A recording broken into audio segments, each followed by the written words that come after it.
आदाब नाजरीन, आप देख रहे हैं गुलिस्तान न्यूज। अभी तक का उर्दू खबरनामा लेकर मैं आपका मेजबान गौहर कुछ आपकी खिदमत में हाजिर। तफसीलात से पहले सुर्खियों पर एक नजर।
और अब पेश खबरों की तफसील। सबसे पहले बड़ी खबर श्रीनगर से। श्रीनगर सीएनआई ने एक सहाफी को गिरफ्तार किया है। कौमी तहकीकाती एजेंसी सीएनआई ने आज सुबह श्रीनगर में एक सहाफी को गिरफ्तार किया है। इरफान महराज नामी एक सहाफी फ्रीलांस सहाफी है, उसे गिरफ्तार किया गया। जराये का कहना है कि टेरर फंडिंग मामले में उन्हें गिरफ्तार किया गया है। कुछ एनजीओ और ट्रस्ट खैराती और मुख्तलिफ फलाही सरगर्मियों जैसे कि सेहतमा, तालीम के नाम पर अतियात और दीगर कारोबारी शराकत के जरिए रकूमात है इकट्ठा कर रही है, जमा कर रही है और जिसे वो मुल्क मुखालिफ सरगर्मियों में खर्च करते हैं। साथ ही साथ कुछ जो ममनुआ तंजीमें हैं, लश्कर और साथ ही साथ TRF जैश मोहम्मद तंजीमों के लिए काम करने वाले उन मिलिटेंटों के लिए वो इसे इस्तेमाल करते हैं। जरा के हवाले से खबर आ रही है कि एक इरफान महराज नामी सहाफी को श्रीनगर के अंदर गिरफ्तार किया गया है और आज इसे दिल्ली ले जाया जा रहा है। तफसीलात के लिए सीधा चलते हैं श्रीनगर। फोन लाइन पे हमारे साथ हैं फैसल रियाज। फैसल, जरा तफसीलात बताइएगा। देखिए, बिल्कुल अगर हम NIA की आज की रेड के हवाले से बात करें तो इसमें एक फ्रीलांस जर्नलिस्ट जिनका नाम इरफान महराज श्रीनगर का रहने वाला है, महजूद नगर इलाके का, तो उसको NIA ने जो अरेस्ट किया है, अरेस्ट के बाद उनको दिल्ली भेजा गया। और जो पहले जो इनिशियल खबरें थी तो ये समझ नहीं आ रहा था कि किस बिना पे इसको जो है उठाया गया है, किस बिना पे इसको दिल्ली भेजा गया था। लेकिन अब खबरें सामने आ रही है कि जो हवाला मनी है या मनी लॉन्ड्रिंग है उसी केस में जो है इनको भी अरेस्ट किया गया है। और पहले ही NIA के पास इनका एक केस था जो कि FIR नंबर RC 37-202 दिल्ली के पास था। तो क्रेडिबल इंफॉर्मेशन के रिसीव करने के बाद ही सेंट्रल गवर्नमेंट को ये पता चला कि एनजीओ, ट्रस्ट, जो सोसाइटीज है एज वेल एज जो अनरजिस्टर्ड सोसाइटीज है वो फंड जो है कलेक्ट करती है बाहर के मुल्कों से, जो कि जिनकी जो लिंक्स है वो लश्कर तैयबा और हिजबुल मुजाहिदीन जैसे ममनूना तंजीम उसके साथ भी है। और इसी के हवाले से जो ये इरफान महराज इसकी भी उनके साथ जो है वाबस्तगी पाई जाती है, लिंक्स जो इसके हवाले से पाई जाए। तो इसी के बिना पर जो कि ऑलरेडी NIA के पास था, एक FIR था जिसके वो तहकीकात कर रहे थे, तो उसी बिना पे जो है फिलहाल इनको क्वेश्चनिंग के लिए जो है दिल्ली लिया गया है। जो रिपोर्ट इस हवाले से बताया जा रहा है कि इसी मामले, किसी हवाला ट्रेडर्स के मामले में या मनी लॉन्ड्रिंग के मामले में इनको भी जो इरफान महराज है जो महजूद नगर के फ्रीलांस जर्नलिस्ट जिन्होंने काफी इंटरनेशनल प्लेटफॉर्म के साथ काम किया और यहाँ पे भी MyCircle.net इनका एक अपना ये मीडिया सेंटर था, वहाँ पे वो उसकी वो सरबराही करते थे। उसके साथ बाकी कश्मीर के यहाँ पे भी काफी ज्यादा ऐसी ऑर्गेनाइजेशन है जिनके साथ इन्होंने काम किया। तो फिलहाल जो सोर्सेज के हवाले से हमारे पास खबरें आ रही है वो ये है कि फिलहाल उनको जो वहाँ क्वेश्चनिंग के लिए वहाँ लिया गया है और अभी पूरी तरीके से पता नहीं कि क्या कुछ मामला है, इनका किस तरीके का वाबस्ता इनके साथ। फिलहाल क्वेश्चनिंग के लिए उनको दिल्ली बुलाया है और उसके बाद जो है इसको फॉर्मली अरेस्ट किया गया और क्वेश्चनिंग बनाया जा रहा है। क्वेश्चनिंग के लिए उनको दिल्ली लिया गया। उसके बाद ही अब जैसे ही दिल्ली में क्वेश्चनिंग होगी उसके बाद ही पता चलेगा कि क्या कुछ सामने आएगा। फिलहाल ये अहम खबर थी जो श्रीनगर की वजह भी आ रही थी कि NIA की तरफ से पहले अरेस्ट किया गया, उसके बाद दिल्ली लेके गए, जो कि एक ट्वीट के जरिए पता चला था कि एक ऑथर ने ये ट्वीट किया, तो ट्वीट के जरिए पता चला था कि इस तरीके से NIA ने फ्रीलांस जर्नलिस्ट को अरेस्ट किया है। फिलहाल उसको दिल्ली लेके गए हैं, वहां पे क्वेश्चनिंग होगी और उसके बाद ही जो है पता चलेगा पूरा मामला कि इरफान की किस तरीके से वापसी है और जो ट्रस्ट पे जो पैसा बीरून मुल्कों से आता है, बीरून इलाकों से आता था, उससे इनका क्या कुछ ताल्लुक है, वो अभी उस चीज का भी पता लगाया जा रहा है। वो क्वेश्चनिंग के बाद ही पता चलेगा, जैसे NIA को इस बात को क्लियर करे कि इरफान की किस तरीके की वापसी है इन तंजीमों के साथ। बहुत बहुत शुक्रिया फैसल रियाज आपका। ये थे फैसल रियाज तफसीलात फराम कर रहे थे। NIA की जानिब से जो श्रीनगर के अंदर कार्रवाई की गई है, एक फ्रीलांस सहाफी को गिरफ्तार किया गया है। टेरर फंडिंग मामले को लेकर जराये के हवाले से खबर आ रही है, टेरर फंडिंग मामले को लेकर उन्हें गिरफ्तार किया गया है। इस सिलसिले में PDP सदर महबूबा मुफ्ती की जानिब से भी एक ट्वीट किया गया है। ट्वीट के अंदर उन्होंने कहा है कि सच बोलने की इरफान महराज को सजा दी जा रही है और सच बोलना जम्मू कश्मीर के अंदर जुर्म है और जिस तरह से उन्हें गिरफ्तार किया गया ये अक्कासी करता है उस चीज का कि सच बोलना कितना जुर्म है जम्मू कश्मीर के अंदर। बढ़ते आगे बात अब श्रीनगर जम्मू कौमी शाहरा की करते हैं। श्रीनगर जम्मू कौमी शाहरा पर ट्रैफिक की आवाजाही जारी है। गुज़श्ता रोज जहां सालगिरी शेर बीबी के मकाम पर पसिया गिराने से ट्रैफिक को बंद कर दिया गया था, वहीं अब शाहरा पर दरमांदा गाड़ियों को पहले अपनी अपनी मंजिल की तरफ जाने की इजाजत दी गई है। श्रीनगर ले शाहरा पर भी ट्रैफिक हुकाम ने द्रास से श्रीनगर की तरफ गाड़ियों को चलने की इजाजत दी। गुज़श्ता रोज हुई हल्की बर्फबारी और बर्फानी तूदे की वार्निंग के बाद ही शाहरा को ट्रैफिक की आमदरफ्त के लिए बंद कर दिया गया था। श्रीनगर जम्मू कौमी शाहरा पर जो दरमांदा गाड़ियां थी उन्हें पहले इजाजत दी गई है, उसके बाद ही ट्रैफिक हुकाम की जानिब से कहा गया है कि मौसम के ठीक होते ही या मौसम साजगार होने की सूरत में ही गाड़ियों को आगे चलने की इजाजत दी जाएगी। पहले दरमांदा माल बरदार और मुसाफिर गाड़ियों को चलने की इजाजत दी गई है। उधर द्रास से श्रीनगर की तरफ भी श्रीनगर ले शाहरा पर गाड़ियों को चलने की इजाजत दी गई है, जहां पर कल हल्की बर्फबारी के बाद ही शाहरा को ट्रैफिक की आमदरफ्त के लिए बंद कर दिया गया था और साथ ही साथ बर्फानी तूदा गिरने की वार्निंग जारी की गई थी जोजिला, द्रास और 0 पॉइंट के मकाम पर। उसके साथ ही वहां पर शाहरा को बंद कर दिया गया था। श्रीनगर ले शाहरा के हवाले से मजीद अपडेट के लिए चलते हैं सलीमानी के पास। सलीमा, क्या कुछ तफसीलात हैं, क्या कुछ अपडेट है श्रीनगर ले शाहरा के हवाले से? देखो गौर, जो कल पूरे दिन को जो श्रीनगर ले राजमार्ग पहुंचा, आज सुबह सुबह जो DRO ने जब क्लियरेंस दी जोजिला की, उसके बाद ही जो ट्रैफिक रूरल डिपार्टमेंट है, सोनमर्ग में जो पोस्ट है, मिनीमर्ग में जो पोस्ट है द्रास के साइड में, उन्होंने उसके बाद ही जो श्रीनगर ले जो राजमार्ग से पहले सबसे पहले जो एज रूटीन होता है कि द्रास से गाड़ी को इजाजत दी है श्रीनगर की तरफ। तो इसमें छोटे से टाटा मोबाइल से जिसमें जो माल बलदार छोटी गाड़ियां हैं उनको इजाजत मिली है। अभी किसी बड़ी गाड़ी को इजाजत नहीं मिली है। एक पैसेंजर जो छोटी व्हीकल से और छोटे जो टाटा मोबाइल से जो आप वीडियो में देख रहे हैं कितनी दिक्कत आती है इनको रोजगार में चलने को, और द्रास से इन्होंने इनको इजाजत मिली है कि नीचे आने की तरफ, और आज सुबह सुबह जब BRO की तरफ से क्लियरेंस मिली उसी के बाद गाड़ियों को इजाजत मिली। सलीम, ये बताइएगा क्या किसी गाड़ी को लद्दाख की जाने में इजाजत दी गई है या कि जो द्रास में फंसी गाड़ियां थी उन्हें सिर्फ श्रीनगर की आने की इजाजत दी गई है? एक और एक जो जोजिला का जो रूटीन है, जो सुबह सुबह का टाइम होता है, सबसे पहले जो टाउन कॉन्वॉय होती है जो 9 बजे या 8 बजे 8:30 जब भी BRO की तरफ होती है तो उनको डाउन किया जाता है। उसके बाद जो 2 बजे का टाइम होता है, यहाँ से गाड़ियों को ऊपर जाने की इजाजत मिलती है, जिसमें टाटा मोबाइल हो या पैसेंजर छोटे व्हीकल्स हो या जो जिनके पास पर्सनल गाड़ियां है उनको इजाजत मिलेगी 2 बजे। अगर मौसम ने साथ दिया, जो एज रूटीन होता है कि जोजिला को सबसे पहले डाउन कॉन्वॉय होती है, उसी के बाद 12 बजे श्रीनगर से जो सोनमर्ग में आर्मी कॉन्वॉय होती है उनको इजाजत मिलती है। उसके बाद जो सिविल कॉन्वॉय होती है उनको 2 बजे इजाजत मिलती है। और आज 2 बजे यहाँ से जो गाड़ियां सोनमर्ग में अटकी हुई है, कल दिन से पूरा ट्रैफिक वहां पे फंसा था, जो जिनमें छोटे टाटा मोबाइल से, पर्सनल व्हीकल से, छोटे पैसेंजर गाड़ियां हैं, उनको 2 बजे इजाजत मिलेगी ऊपर जाने की अगर मौसम ने साथ दिया। सलीमा, आखिर पर आपसे जानना चाहेंगे, महकमे मौसमियात की बात करेंगे तो 23 मार्च तक फिलहाल मौसम के हवाले से उन्होंने पेशेनगोई की है कि हल्की बर्फबारी हो सकती है, बारिशें हो सकती हो, तो ऐसे में क्या उम्मीद की जा सकती है कि शाहराह जो है वो बहाल हो सकता है रहेगा गाड़ियों के लिए, या कि उसे फिर एहतियाती तौर पर बंद कर दिया जाएगा? देखो गवर, जोजिला में मैंने कल भी आपको बताया, जोजिला में मौसम का मिजाज होता है वो अलग ही अंदाज होता है। जब भी जो चाहे आप एज कम्पेयर कश्मीर का जो वेदर है, जोजिला का वेदर अलग ही से गुजरता आता जाए पिछले सर्दियों से।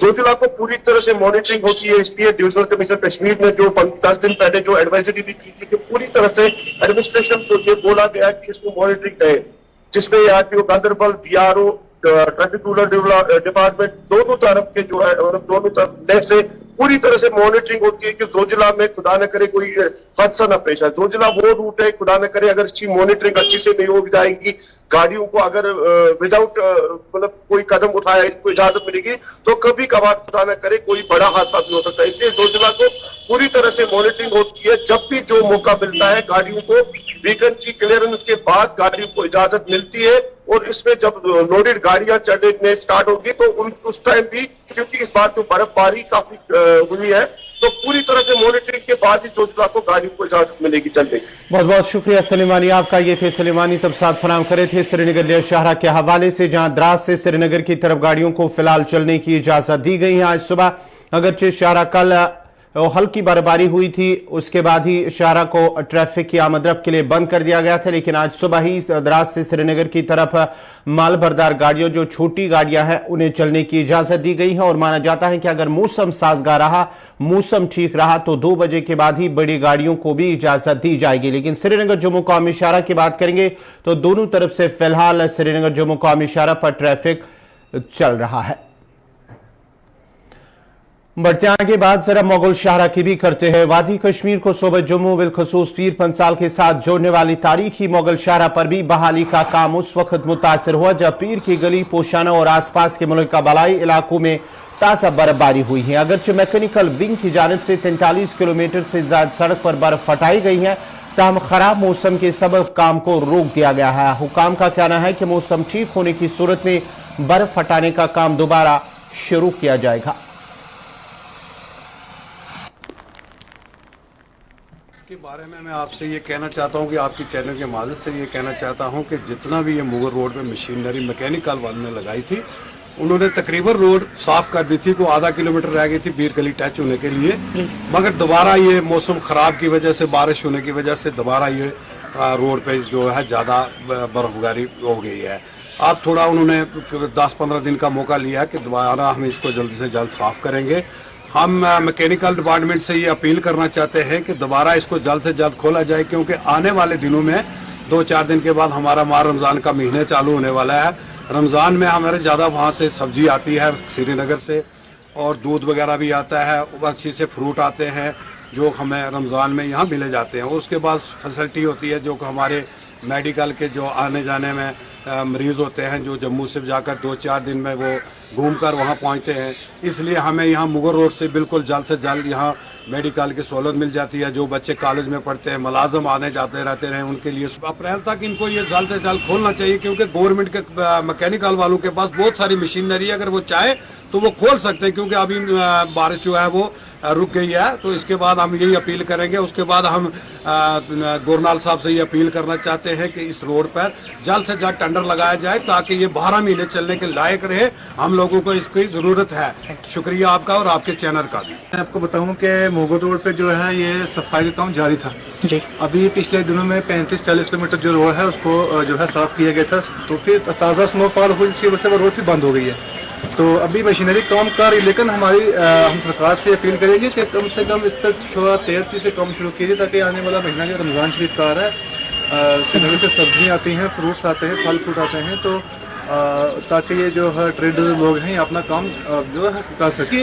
मैं आपको बताऊं कि जो लोग परेशान हैं, मरीज़ हैं, तलबा हैं या मुलाजमीन हैं जो हमारे श्रीनगर में ड्यूटी करते हैं, उनको बारास्ता रामबन शाहराह से जाने में तकलीफ होती है, प्रॉब्लम आती है, क्योंकि वो भी जो स्लाइडिंग जोन रहती है 4-4 दिन 5-5 दिन में सड़क बंद रहती है। तो ये एक अल्टरनेट था, लेकिन इस पर भी काम जारी था। लेकिन कल रात जो स्नोफॉल दोबारा हो, इसकी वजह से 40 किलोमीटर रोड दोबारा बंद हो गई है।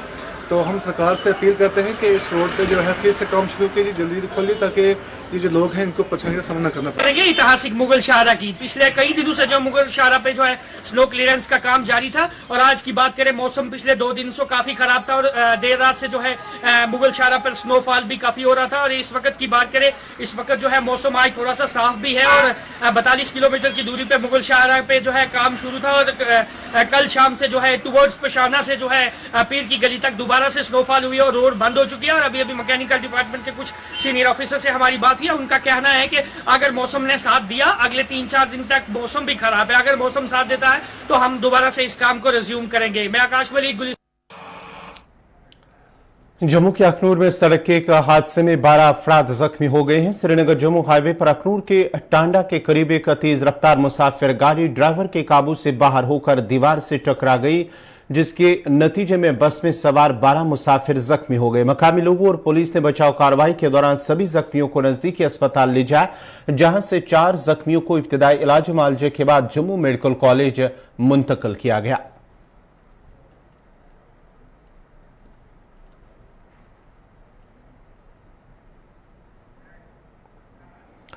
जम्मू कश्मीर वक्फ बोर्ड के चेयरपर्सन डॉक्टर दरख्शाह इंद्रावी ने किश्तवाड़ का दौरा करते हुए तज़ीन और आराइश के कामों का संग बुनियाद रखा। दौरे के दौरान चेयरपर्सन ने शाह मोहम्मद फरीदुद्दीन बगदादी रहमतुल्लाह अलैह और शाह मोहम्मद असरारुद्दीन बगदादी रहमतुल्लाह अलैह के अस्तानी आलिया पर हाजिरी दी और वहां पर दुआ मांगी। चेयरपर्सन ने Islamia Faridia educational and research institute Kishtwar का भी दौरा किया और स्कूल जाने वाले तमाम बच्चों के लिए मोबाइल ऐप स्कूल बी को लॉन्च किया है। डॉक्टर इंद्रावी ने वक्फ बोर्ड यूनिट किश्तवाड़ की तरफ से की गई कोशिशों की तारीफें की और पूरी टीम को डिजिटल वर्किंग सिस्टम की तरफ जाने की हिदायत दी है। उसके अलावा चेयरपर्सन ने रकना पालमार में सखी शाह जैनुद्दीन वली रहमतुल्लाह अलैह का दौरा भी किया और जियारत में सहूलियत की अपग्रेडेशन के लिए मरम्मत और तज़ीन व आराइश के कामों का संग बुनियाद रखा।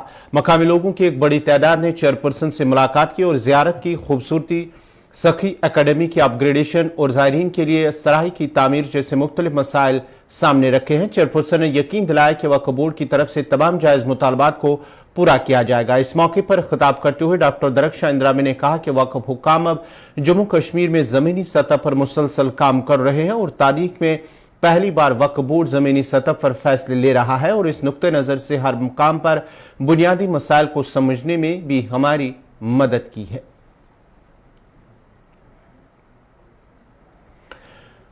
वादी कश्मीर में सयाहों की तफरीह के मरकज शहर आफाक डल झील के किनारों और दिलकश जबरवन पहाड़ियों के दामन में वाक़ा एशिया के सबसे बड़े टूलिप गार्डन बाग गुललाला सयाहों और आम लोगों के लिए खोल दिया गया है। बाग को आवाम और सयाहों के लिए खोलने की रस्म जम्मू कश्मीर के लेफ्टिनेंट गवर्नर मनोज सिन्हा ने की, जिसके बाद सयाहों का दिन भर यहां तांता बंधा रहा। माह रमजान से कबल मकामी और गैर मकामी सयाहों की कसीर तादाद अपने प्यारों के हमरा बाग गुललाला की सैर कर रहे हैं, जिनके लिए यह खूबसूरत बाग न सिर्फ शहर की खूबसूरती में चार चांद लगा रहा है बल्कि तफरीह का भी मकाम है। बैरूनी दुनिया से आए हुए सयाह ट्यूलिप गार्डन की सैर व तफरीह के साथ अमन व आशनी का पैगाम देते नजर आए हैं। बाग गुललाला में रवां सीजन 68 से ज्यादा अकसाम की 16 लाख गुललाला उगाए गए हैं। बाग गुललाला को अवाम और सैलानियों के लिए खोलने के बाद इंतजामिया पुरुमीद है कि इस साल बाग को देखने वालों की तादाद गुज़श्ता साल से काफी ज्यादा होगी। सईद इरफान फाजिल की ये रिपोर्ट। ट्यूलिप गार्डन में है और ट्यूलिप गार्डन के साथ साथ यहाँ मेहमान भी आए हुए हैं, इनसे पूछेंगे इनका नाम, कहाँ से आए हैं सर? मैं आया गुजरात से आया हूँ, नरेश पाटिल मेरा नाम है। कैसा लग रहा है यहाँ? बहुत बढ़िया, बहुत मजा आ रहा है यहाँ पे, तो रियली एंजॉय है और स्वर्ग जैसा लग रहा है। ऐसा लगता है कि कहीं जन्नत में आ गए हम लोग। बहुत बढ़िया मजा आ रहा है। आपको कैसा लग रहा है भाभी? अच्छा है, गुड गुड, बहुत अच्छा। ट्यूलिप गार्डन के बारे में सुना था कुछ? हाँ सुना था ना? सुना था। सर आज पहली बार आए? First time. गार्डन को अच्छे मेंटेन किया गया है, बेटर मेंटेन? बहुत बढ़िया मेंटेन किया है और बहुत बढ़िया मेंटेन किया है रियली। क्या लग रहा है आपको, अलग अलग कॉर्नर टू कॉर्नर लोग इस वक्त इस मौसम का मजा लेने के लिए आ रहे हैं? सब एंजॉय कर रहे हैं, सब मजा आ रहा है और ऐसा ही सब कुछ चलता रहे, ऐसे हमारा इच्छा है। ऐसा जब आप गुजरात से आ रहे थे कश्मीर तो आपके साथ और भी जने आए या आपको लग रहा है कि वहां से और भी लोग कश्मीर आ रहे हैं क्योंकि ट्यूलिप चल रहा है, ट्यूलिप का मौसम है? नहीं, ऐसा कुछ भी नहीं है। लोग कश्मीर आते लोग एंजॉय करते हैं, सब कुछ देखता है, नजारा नेचर का जो भी दिया हुआ है हमको गिफ्ट, वो सब लोग देखते हैं, मजा आ रहा है, सब कुछ मजा आ रहा है। आपको ये लग रहा है कि मजा होने के साथ साथ आपका पैकेज भी पैसा भी वसूल हो गया एकदम से? पूरा वसूल हो गया, ऐसा लगता है कि कम पैसा लिया हमारे पास से, ऐसा लगता है। और भी आगे आना चाहेंगे कश्मीर? और आएंगे, 1000 बार आएंगे, आप जितनी बार बुलाओगे इतनी बार आओगे, कोई प्रॉब्लम नहीं है। बहुत बहुत शुक्रिया, थैंक यू। ट्यूलिप गार्डन देखने के बाद कैसा लग रहा है आपको? बहुत अच्छा फीलिंग लग रहा है। ऐसा बोला जाता था कि कश्मीर धरती का स्वर्ग है, पर आज पता चल गया कि जो बोला जाता है वो सच है। आप कहाँ से आए हैं? बड़ौदा, गुजरात से। गुजरात, बड़ौदा से आए हैं। काफी गर्मी होगी अभी तो वहाँ? हाँ, वहाँ पे गर्मी तो है। यहाँ का मौसम और यहाँ के लोग कैसे लगे आपको? यहाँ का मौसम जैसा जितना अच्छा है, लोग उनसे भी बहुत अच्छे हैं। हमारा एक्सपीरियंस काफ़ी अच्छा रहा। लोग यहाँ पे चीटर नहीं है, जो बोलते वही करते, तो घूमने आए तो मज़ा आ रहा है। ट्यूलिप गार्डन के साथ जो ट्यूलिप गार्डन की जो मेंटेनेंस है, आपको लगता है कि डिपार्टमेंट हैट्स ऑफ यहाँ के माली लोगों को सलाम करनी चाहिए जिन्होंने इतनी मेहनत करके इतना खूबसूरत बनाया इसको? Yes, really hats off to the management and the mali, मतलब जो गार्डनर है उन लोगों को सलाम है कि इतना मेंटेन करते हैं। तो किस चीज़ का हमें खास ख्याल रखना चाहिए? जैसे प्लक नहीं करने हैं फ्लावर, साफ सफाई का ख्याल रखना है, इस चीज़ के बारे में आपकी क्या मैसेज रहेगी ताकि हमारा जो ट्यूलिप गार्डन है ये साफ और शफाफ रहे? हाँ, मुझे लगता है कि अभी शायद ये फूल शायद कम लग रहे, तो जो सिलसिला मूवी में हमने देखा था जी। उतने फ्लावर्स अभी दिख नहीं रहा है। मेरा नाम कमलेश भाई है और मैं गुजरात से आया हूँ। और स्पेशल मैंने सुना था कि कश्मीर मतलब भारत का हमारा स्वर्ग है, तो हम देख लिया आज के बहुत बढ़िया काम है। और ये टुलिप गार्डन में आके तो मुझे बहुत अच्छा लगा। गार्डन को जिस तरीके से सजाया गया है, मेंटेन किया गया है, आपको लगता है कि वंडरफुल? बहुत बढ़िया, बहुत वंडरफुल और भी अच्छा, और स्वर्ग जैसा लगता है यहाँ पे तो। सर, कश्मीर जब आप आ रहे थे तो सोचा था कि पैकेज के साथ ट्यूलिप भी जुड़ेगा? नहीं, पहले तो मतलब नाम सुना था कि भाई हमको यहाँ से दाल लेक गार्डन से जाना है टुलिप गार्डन में, तो हमने कहा कौन सा छोटा मोटा गार्डन होगा, छोटा मोटा होगा, लेकिन बहुत बढ़िया आके देखा कि उसमें बहुत कलरफुल है। और अभी जो मौसम है टुलिप का बहुत ही बढ़िया है। यहाँ के लोग कैसे लगे आप? बहुत ही बढ़िया जेन्युइन लोग है, कोई बहुत अच्छे लोग। आपको लगा कि मिलनसार है, खुशनुमार है? हाँ, मिलनसार है, प्यार मोहब्बत से रहते हैं, बहुत अच्छे है। सर क्या मैसेज देंगे गुजरात में और हिंदुस्तान में जो लोग इस वक्त आपको देख रहे हैं, ट्यूलिप के बारे में क्या बोलना चाहेंगे? मैं तो यही बोलूंगा कि आप चाहो कहीं भी जाओ, लेकिन एक बार कश्मीर आओ। जो हमारा जो माइंडसेट है हमारा, जो कई लोग डरते हैं कि भाई बम ब्लास्ट ये सब होता है, लेकिन बहुत शांति है और आदमी बहुत बढ़िया है इधर के। और आर्मी का काम देखा, बहुत ही बढ़िया काम है। Thank you. पहले सिराज बाग और बाद में ट्यूलिप गार्डन, और आज एशिया का सबसे लार्जेस्ट ट्यूलिप गार्डन वादी कश्मीर में है, जो अपनी खूबसूरत की रौनक और रंगत बिखेर रहा है। इस बीच अगर बात करें तो वादी कश्मीर के ट्यूलिप गार्डन में कल से यानी आगाज तो हो चुका है फेस्टिवल को लेकर, जिसमें बताया जा रहा है कि 16 लाख के करीब जो है गुले लाला के फूल लगाए गए हैं। कई तरह की वैरायटी, और वैरायटी के साथ साथ 3D इल्यूमिनेशन लाइटिंग हो या वाटर कैनल विद फाउंटेन्स। सयाहों का मानना कि वादी कश्मीर में एक तो हमने दस्तक दी ही दी, मगर साथ ही साथ हमारा पैकेज भी वसूल हो गया। यानी उनका मानना है कि जिस तरह यहाँ के लोग खूबसूरत है, उसी तरह से वादी कश्मीर का ट्यूलिप गार्डन भी है। विद वीडियो जर्नलिस्ट समीर वानी के साथ सईद इरफान फाजिल, गुलिस्तान न्यूज, बागे गुलेलाला, कश्मीर। पाकिस्तान क्रिकेट टीम के साबिक कप्तान शाहिद खान आफरीदी ने पाक भारत क्रिकेट की बहाली पर जोर देकर कहा कि दोनों मुल्कों के दरमियान क्रिकेट होनी चाहिए, जिससे रिश्ते बेहतर और मजबूत हो सकते हैं।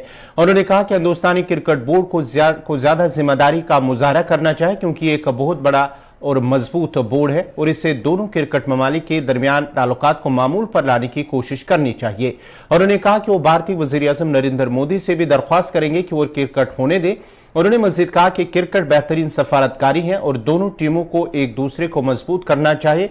उनके हिंदुस्तानी खिलाड़ी के साथ अब भी खुशगवार ताल्लुकात है। वो चाहते यही हैं कि इनकी आपस में क्रिकेट ना हो, तो जो कि गलत है। मैं ये समझता हूँ, जो इस चीज़ को मैंने बहुत दफ़ा कहा है कि मैंने क्रिकेट अपनी 2 मुल्कों में सबसे ज़्यादा इंजॉय किया, एक ऑस्ट्रेलिया और एक इंडिया में। इंडिया में जो मुझे प्यार मिला है वो मैंने कभी मुझे उम्मीद नहीं थी, लेकिन इंडिया में हमारा दिल चाहता है खेलने को, वहाँ के लोग हमें खेलते हुए देखना चाहते हैं। यहाँ पे भी क्राउड में इंडियन प्लेयर्स बहुत हैं, लोग आते हैं, ऑटोग्राफ्स लेते हैं, मिलते हैं। ये एक क्रिकेट एक सबसे बेस्ट डिप्लोमेसी है, मैं कहता हूँ सबसे जबरदस्त, क्रिकेट नहीं एनी स्पोर्ट्स बेस्ट डिप्लोमेसी है। तो मैं चाहता हूँ, मेरी हमेशा से दिल से ख्वाहिश है कि पाकिस्तान और India, because we are neighbours, तो नेबर्स के आपस में एक दूसरे के साथ कॉन्टैक्ट्स होने चाहिए, रिलेशनशिप होने चाहिए, स्ट्रेंथ बढ़ती है इससे। आप इंडिया की टीम को भेजे तो सही, उनको सर आंखों पे रखेंगे हम लोग, और इससे पहले पास्ट में हुआ है। हमें अगर इंडिया की तरफ से, वो नाम नहीं लूंगा उनसे आपका, बॉम्बे के, उन्होंने पाकिस्तान टीम को थ्रेट दी कि ये नहीं आएंगे, लेकिन हमने हर चीज को साइड पे करके उस वक्त जो भी गवर्नमेंट के थे उन्होंने रिस्पॉन्सिबिलिटी ली और पाकिस्तान टीम आई। तो हमें थ्रेट्स की वजह से अपनी रिलेशनशिप नहीं खराब कर, थ्रेट्स तो आते रहेंगे, उनको हम मौका दें। बात है, काफी वक्त तो हो गया, आप इंडिया कराओ ना, पाकिस्तान एशिया कप इंडिया में कराओ, हम आ जाएंगे, मैं भी आऊंगा, मैं खेल नहीं रहा लेकिन वैसे ही देखने आ जाऊंगा। अगर दुनिया में कहीं जालिम आदमी होगा और कहीं मजलूम जिसके ऊपर जुल्म होगा, चाहे वो किसी भी रिलीजन से उसका रिलेशनशिप हो, मैं हमेशा बात करूंगा। नो डाउट, मैंने कश्मीर के हवाले से, लोगों के हवाले से बिल्कुल बात की है। अगर कोई नॉन मुस्लिम भी होगा ना, वो पाकिस्तान में होगा या इंडिया या दुनिया के किसी कोने में होगा, जालिम जालिम ही होता है, मजलूम मजलूम ही होता है। ये सिर्फ मेरी रिस्पॉन्सिबिलिटी नहीं है, आप लोग भी इंसान हो, इंसानियत से जबरदस्त खूबसूरत रिलीजन कोई नहीं है मेरे नजदीक, और इवन के आप लोगों के नजदीक भी यही होगा।